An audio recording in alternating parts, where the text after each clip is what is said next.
A madness is spreading throughout the lands. After the long war between good and evil, the victors have decided that free will must be stripped off of mortals lest they fall to darkness again. The last remaining forces of evil have mustered a group of adventurers whose goal is to stop this from happening. Will they succeed?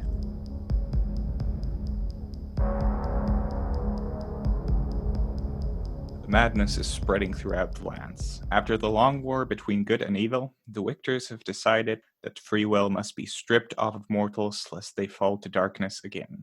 The last remaining forces of evil have mustered a group of adventurers whose goal is to stop this from happening. Will they succeed? Hello and welcome, viewers. I have with me Becca, Tillman, and Joaquin, and together we'll be playing through this 13th Age one-shot. So, first of all, we'll introduce the characters. Start with Tillman. Tell us more about Omna. I'm playing Omna, Dark Elf Ranger. I would say she's fairly short, can stick to the bushes real well. She has a patchy leather cloak of sorts with parts of all the things she has slain. And she's also accompanied by her pet Echidna. It's a very small lizard. Not really worth mentioning, honestly. Occasionally it eats people, elephants, small animals like that. Yeah. She really likes torturing all her victims so they die slowly and know who killed them and take that information to the afterlife, wherever that may be. And hopefully her mother, the Dark Mother, is proud of her. All right, thank you. Becca, tell us more about Alfred. Alfred is a demonologist, wears very clean-cut clothes, is tall and spindly, and often wears black. He's older, kind of graying hair with a large forehead and a mustache goatee. Like, I don't know the names of facial hair, so I apologize. But it's this, like, kind of grayish, whitish mush. So he himself is fairly unremarkable looking, but he does often summon demons that are very impressive looking. He knows that the end of the world's going to happen one way or the other, so he might as well enjoy the ride by making sure other people suffer. All right, thank you. Joaquin, tell us more about Herman. So Herman, he's just a simple person of taste. He likes to enjoy his meat. As a ghoul, that usually means it had a face and was screaming at him to not kill them about 5 minutes earlier, but, you gotta do what you gotta do. And he always makes sure to kill his food before he eats it, otherwise it's just weird. Ugh. So he is a ghoul, which means he is partly dead, only mostly. So, and he wears like an old pseudo armor that has a few plates missing here and there. You can see it's a bit rusty in a spots. It kind of squeaks when he moves, sometimes. And you see like bits of like flesh have dropped off his like weirdly like thin frame. And at his hands and these sharp claws that he uses to rend stuff apart. And he usually just munching on like munching on a mysterious bit of meat with his like thin, like, bony face, stringy, like greasy black hair. And so he's along for the ride because, the Overlord, who basically, was sort of like unifying a whole bunch of monsters and stuff to do something. He doesn't really care what. So she basically told him, if there's no more free will and stuff, then it's going to be a lot harder for you to go out and enjoy a nice piece of meat. So he's just like, oh, well, might as well. He's just along for the ride. And what a ride it'll be. The party is currently in a small village near the capital called Feather. The capital is currently harshly defended, so they couldn't really get there inside right now. And already they see the influence of the currently being formed, the icon of control. Most of the villagers already are very passive, just smiling dumbly and nodding, saying hello, how are you, and then just working the entire time. And that's everything they do. You're staying at a place that belongs to Malik of Azuri, a tiefling fence that has so far resisted this phenomenon. And through the diabolist is how you guys actually got there. She contacted him, and that's why. And you are currently sleeping, except you hear some ruckus outside, which is unusual. Do you do anything about it? Herman will get up and just check it around because he doesn't really sleep so well nowadays. I mean, he kind of passes out at some points, like if a night comes, but then he just gets back up immediately. It's a bit weird. Yeah, before that, I guess we should do our icon relationship rolls, which is you roll a d6 for each of your icons. If a 5 or 6 comes up, you get to use it as a bonus during the game. So go ahead and do that now. Is this just for the positive one or also the negatives? All of them. Negatives ones are basically that you'll be aided by the enemy of the icon. So I got a 5 for the Overlord and a 1 for the Rebel. Okay, so now that I have rolled my 3d6, Mhm. I have 5 for the Dark Mother, 1 for the Dark Mother, and 1 for the Golden Oh yeah, Dawn. no, just count 5s and 6s. The rest don't matter. Yeah, so I have like 1 success of sorts. So since this was a one shot, I also give you 1 freebie. So you can choose to succeed on any one that you wish, in addition to the one that you rolled. And whenever you want to change the story, you can use an icon relationship. Think of it as Moxie from Eclipse Phase. So I have 1 for each of my. All right, we got that handled. And yeah, where were we? Oh yeah, there's a ruckus going on outside. You hear knocking on the dwelling's door. You guys are on the upper floor, sleeping there. Is there a window Herman can poke his head out through? You poke your head out, and you notice that there's 4 guards in this sort of armor made out of white steel, blue cloaks, and golden trims, sign of the Emperor's Guard, and they're knocking on the door. Open up! You are under suspicion of harboring fugitives. And that Herman will just look at them, and he'll consider responding to them, but then he'll just think better of it. Then he'll go back inside, and he shakes the other 2 up. Hey, wake up! Wake up! We got tin cans outside. Is that what that noise is about? All right. Must we deal with them? Well, I was hoping you would say that because I'm feeling a bit hungry. Echidna could probably use a meal as well. All right. So how do you want to do this? You want to go downstairs? You want to jump them from above? What do you want to do? Where is Echidna, by the way? In the stables? Or Well, that depends on you. I mean, Echidna's not that big. She's kind of smaller than a horse, but more muscles. That sounds like stables to me, honestly. I mean, yeah, it really depends on you.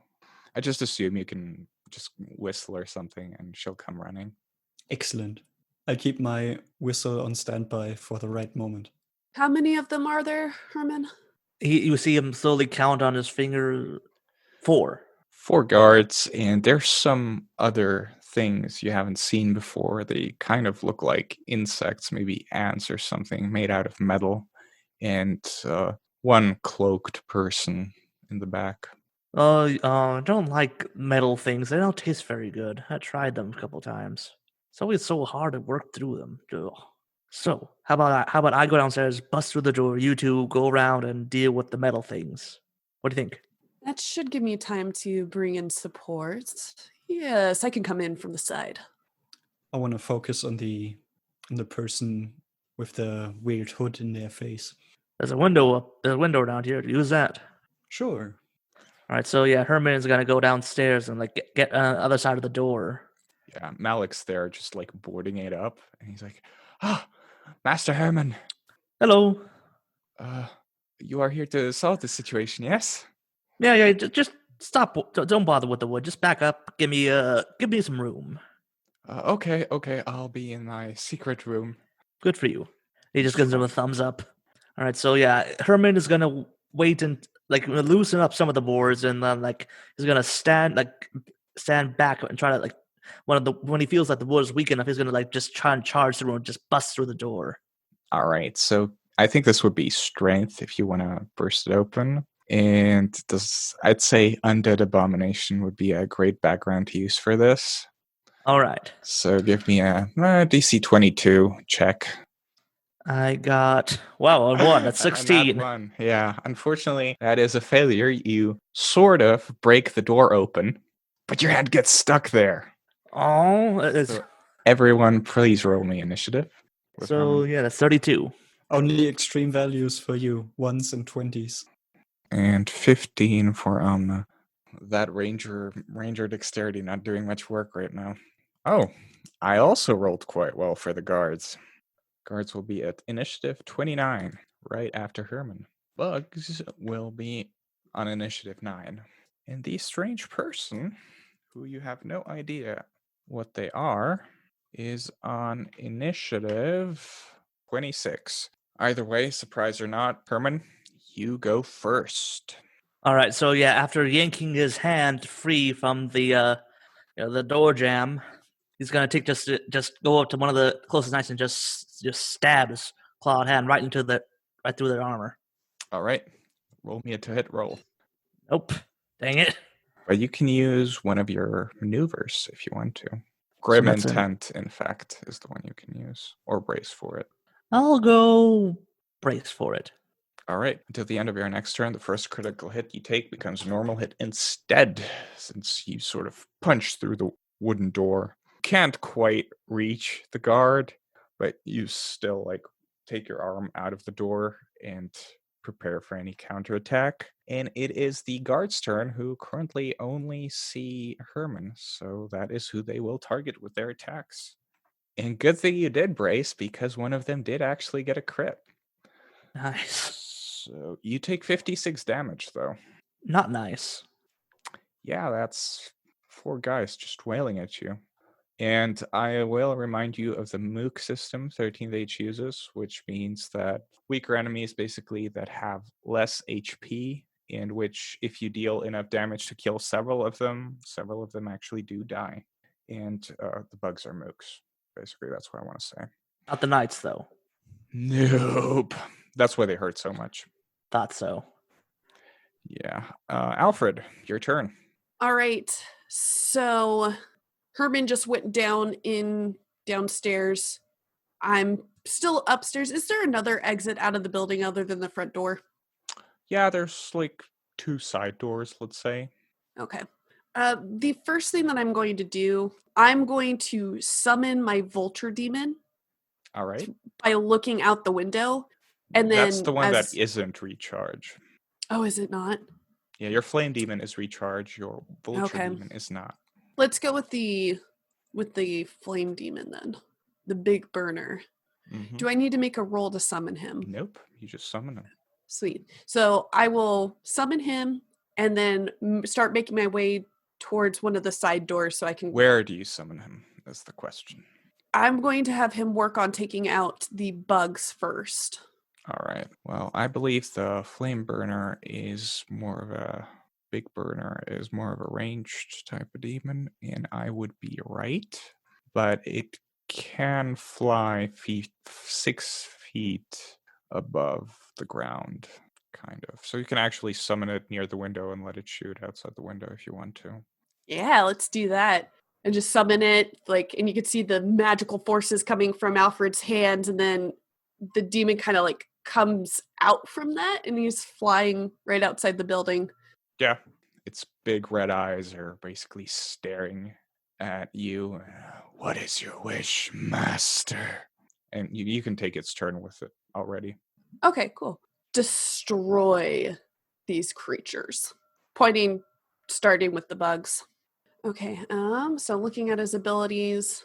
Flicker of Flame is his ranged ability. Okay. Flickers of Flame, the ranged version, the 18 damage. Gotcha. All right, so it's a plus 11 to do that. 29 That's to hit. A hit. It sort of gathers its power and summons a burst of flame, and it kills one of the bugs. And the energy animating it just sort of disappears, and it turns itself into scrap. All right, that was Alfred. And now the masked person, or hooded person, which drops its hood, and beneath it is a shining avatar of the great golden worm with a very bright sword. Fortunately, it can't really get to Herman right now because he's surrounded by the guards, but he's looking at that demon. He's not happy. He sort of aims his sword at them, or at the demon, and a burst of light flashes, and I believe that should hit the AC of the demon at 25. Yes, it does. Your demon takes 35 damage. Oh, by the way, Becca, don't forget that your demon takes 3d6 damage at the end of each of its turns. 35 plus 6 is 41. Yeah, so it's left with 24 HP. But it's standing and it took a hit instead of one of you. So it's kind of worth it. Unless it, turns on you, in which case you're fucked. Amna, it's your turn. So after she's like done up her hair, got dressed, found her bow, called out for Echidna, and moved to the window, a bunch of shit had already happened. But the guy with the cloak, he has now revealed himself to be a follower of the Golden Worm, right? Avatar of him, in fact. Oh, yeah. Omna hates the Golden Worm, and vice versa, I think. So she's going to use Lethal Hunter feat or talent to increase crit range on him and shoot him with her bow. And she's going to do 2 shots at once, which Wonderful. I believe changes nothing about my attack roll, right? No, your hit rolls are completely the same. 18, That which is a miss. It's a miss. That's bad. Okay, but it's a natural even roll, so you get to attack again. Okay. And you're really rolling like garbage. Absolute garbage, yes.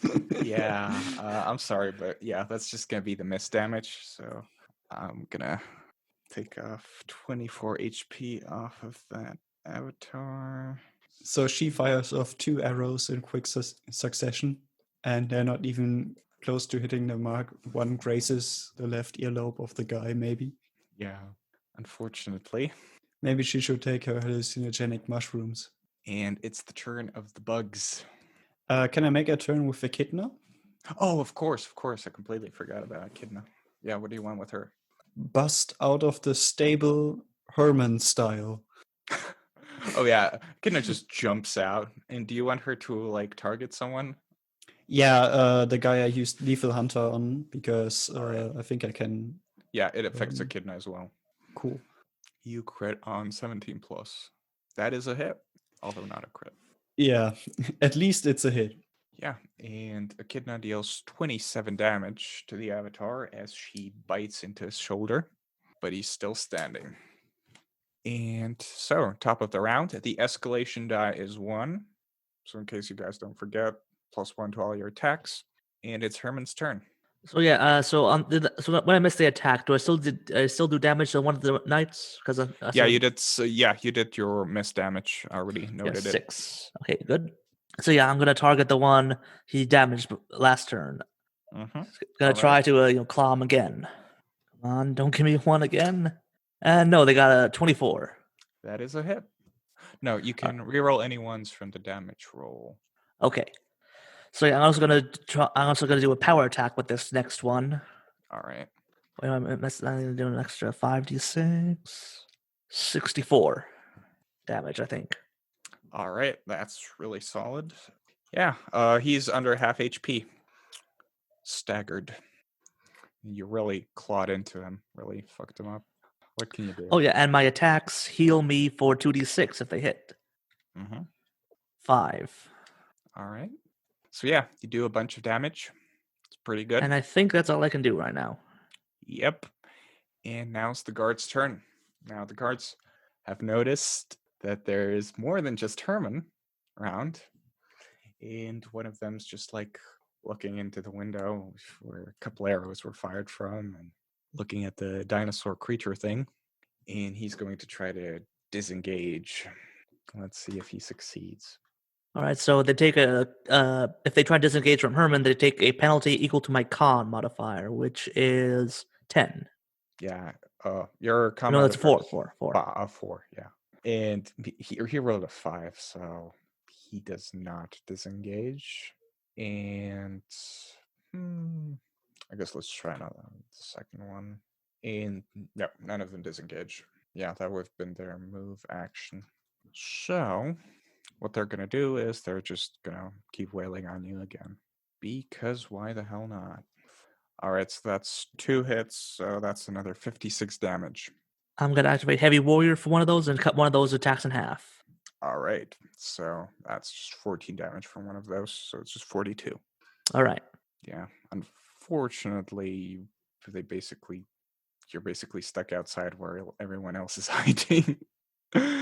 That's okay, you can just disengage or something. Or alrighty, guards, Alfred, your turn. Alfred had just made a turn to start going out the side door when he realizes that the cloaked figure is an avatar for the great worm, and he turns around and you can see almost fire in his eyes, and he goes, "Burn, you pathetic worm." I'm going to do Feed the Flame Demons.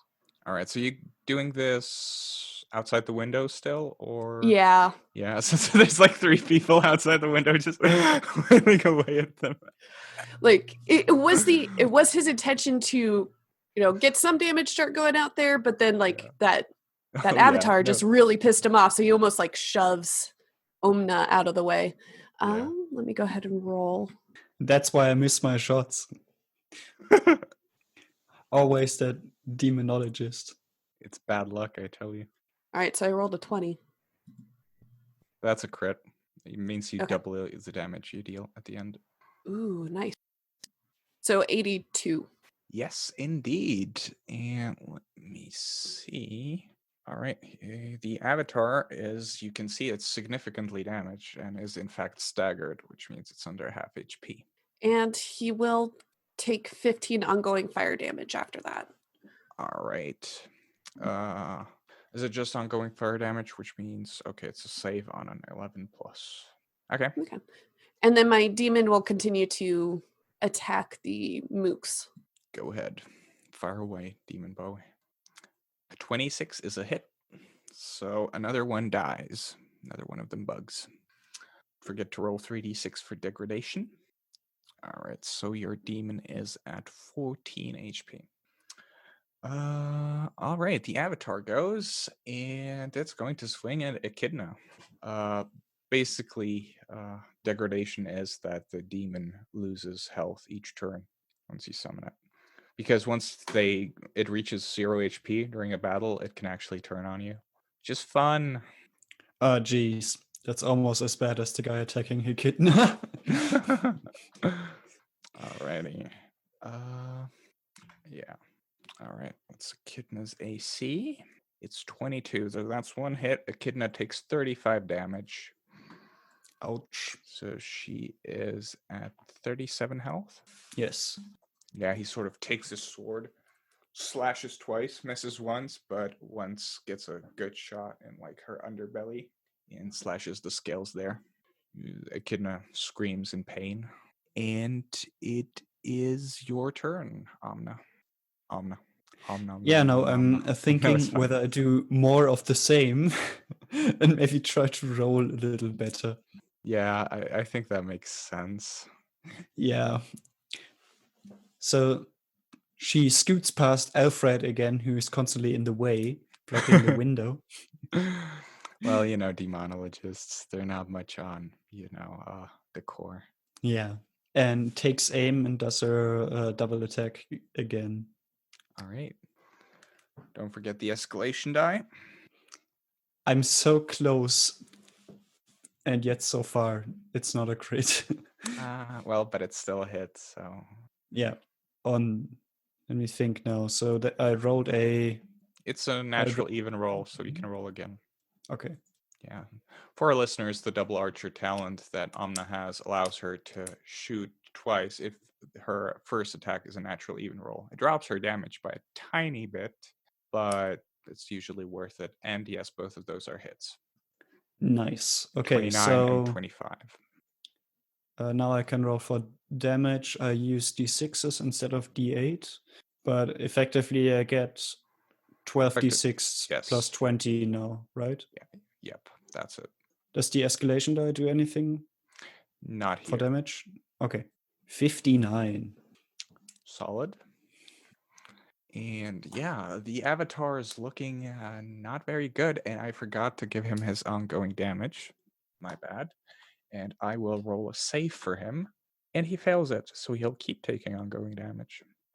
And in fact, I will let you, Alfred, roll me a intelligence plus priest of the apocalypse roll. Skill check, whatever. Which is plus 13. DC 20. All right, I Okay. rolled a 30. Nice. You can see that next turn it'll be over for the avatar. Just he'll burn to death. Excellent. All right.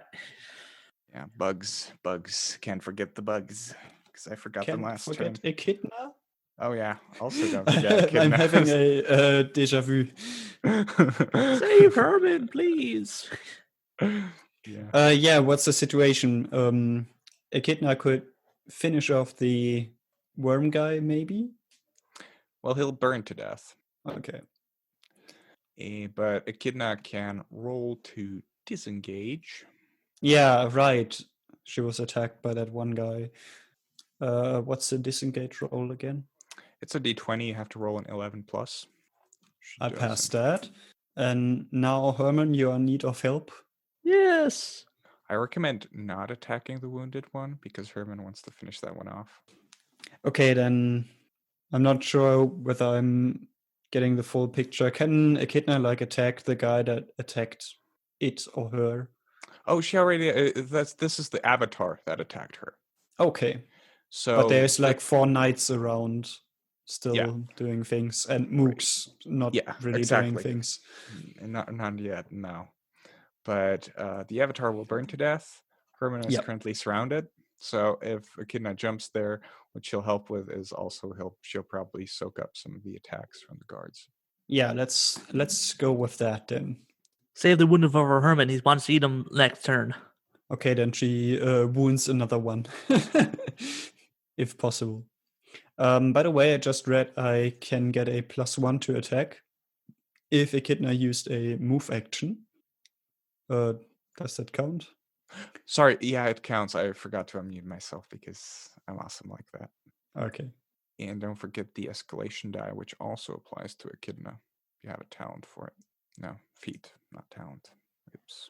22 on attack then. 22. Unfortunately, that's not a hit. Too bad. All right, bugs. And how are we going to do this? I think 3 of the, Alfred's there. He's very safe, and I think he's a bit overconfident because of that. So let's say 4 of the remaining bugs will attack Alfred. This is against AC. And, oh, there we go. 4 hits. And those are some solid rolls for those bugs. Really making up for lost time. And, alrighty. Which means, Alfred, that you take 32 damage from those 4 attacks. Alright. Another 1 attack will go against the demon. It'll take 8 damage. It is at 6 HP. And another 2 against Amna, as they mentally try to damage her, and that's 1 hit, so she takes 8 damage. And top of the round, Herman, escalation die is 2. All right. So Herman will attack the most wounded one. I got the one that's staggered. All right. So that's 24. A 24 is a hit. All right. So then, yes. You can use your carve an opening maneuver. Yes, I will do that. Which means your crit range expands by +2, which means you crit on 18 to 20 until you score a hit, in which case it drops back to normal. All right. A critical hit. Like if you don't crit, then you keep that. Yeah. So it doesn't. No critical hit yet. So yeah, I got a deal. 43 damage to the wounded knight. And that is in fact exactly what you need to kill him. Awesome. And so with that, they're going to activate the racial power meat. Yes. Herman is a ghoul, so basically he jump in, Like carve super- out a piece of his flesh. And just like it's like a video game, just like reach into his chest, rip out a heart, take a bite, then back into the fight. I forget, do the escalation dice apply to the recovery die or no? No. The escalation die is just to hit, and for some other abilities. So if they that's specify. 35 for the recovery. All right, so you heal 35. And then I'm gonna use the cleave talent, which means I can attack again. That's true. So I'm going to attack the knight that Echidna wounded. That Echidna tried to wound. Tried to wound. It's a 22. That is not a hit. Okay. That just deals 6 damage then. Mm-hmm. And do you have any... Right, you can brace or something. And so can I do a quick action to do another recovery roll? Yeah, if you drink a potion. I will do that. All right, remember it's plus 2d8 for the potion. All right. That's 53. So that Nice. should bring me back up to full. Yeah, nice and healthy, relatively speaking. All right, so yeah, down one health potion and back up to full. All right. So I think that should end his turn. Like our style and ready to jump into a longer term game? Make sure to check out Missouri Crossing, our Down Darker Trails Call of Cthulhu 7th edition game. Starting in the Dakotas in the 1800s, our players have just settled in what will be known as Bismarck, North Dakota, Missouri Crossing.